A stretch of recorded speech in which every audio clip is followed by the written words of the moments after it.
في مقولة سمعتها زمان ومصدقها، إن الناس عايشة في فيلم. ممكن يكون فيلم رعب، وممكن يكون غير كده. ممكن موقف قدامك تشوفه يخليك تترعب، أو تودي وشك الناحية التانية وما تشوفوش.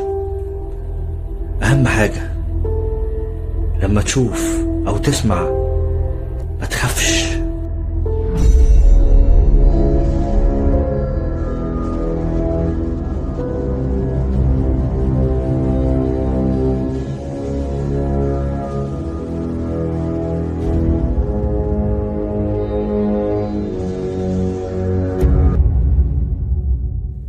أعزائي المستمعين، أهلا بكم.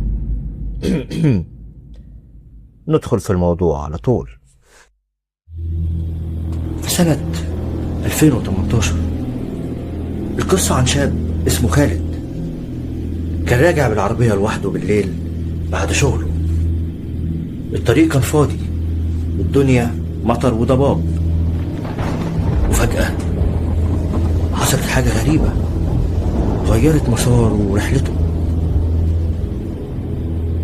خالد خبط حاجة صغيرة على الطريق، نزل بسرعة يشوف ايه اللي حصل.